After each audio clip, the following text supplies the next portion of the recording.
Yusuf Rauter, penyokong Yahudi Israel.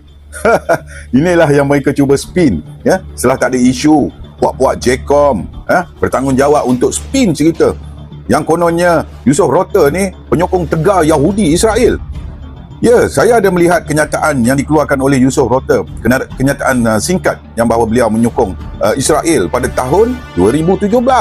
Ketika itu Yusuf Rauter, saya ingat berumur di awal 20-an, cukup tidak matang, dan ketika itu dah tentulah Yusuf Rauter juga adalah penyokong PKR, penyokong Anwar Ibrahim. Dan Yusuf Rauter diambil bekerja oleh Anwar Ibrahim sebagai pembantu peribadi setahun selepas itu pada 2018. Kerana apa? Tentulah mendapat maklumatnya Yusuf Rauter ni mungkin budak yang bijak, yang cerdik dan juga penyokong PKR dan mempunyai persefahaman di dalam perjuangan masing-masing. Jadi kita perlu lihat, ya, apa yang berlaku pada 2003 di mana pendedahan yang dibuat oleh Lokman Adam. Videonya ada. Lokman Adam dengan Wan Azizah jumpa Soros. Itu tahun 2003. 2003, Wan Azizah, Azmin Ali, Khalid Jaafar dan Elizabeth Wong. Ketika itu Elizabeth Wong belum PKR lagi. Dia masa itu Suaram. Yang baik dengan Soros ni sebenarnya Tien Chua. Tien Chua yang baik dengan Soros, yang selama hari ni ditaja oleh Soros ni Tien Chua. Basic ni pun dulu starting tu Steven Gunn dan Tien Chua ni semua Soros punya duit. Mereka mendapat tajaan daripada Soros. Saya tahu sebab Tien Chua cerita saya masa dalam penjara. Masa di Kementing.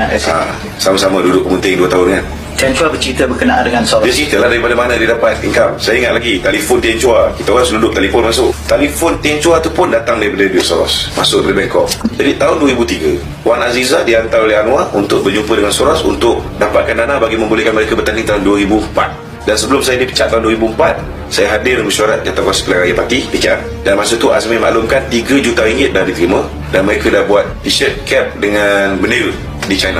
Bila saya tanya dengan Nizam dari mana dapat duit yang 3 juta ni, Nizam maklumkan saya duit daripada Soros. Lokman Adam mendedahkan bahawa Wan Azizah dan beberapa kepimpinan tertinggi PKR, ya, Azmin Ali, Tien Chua, ya, telah berjumpa dengan George Soros untuk memohon dana untuk menghadapi pilihan raya pada 2004. George Soros ni siapa?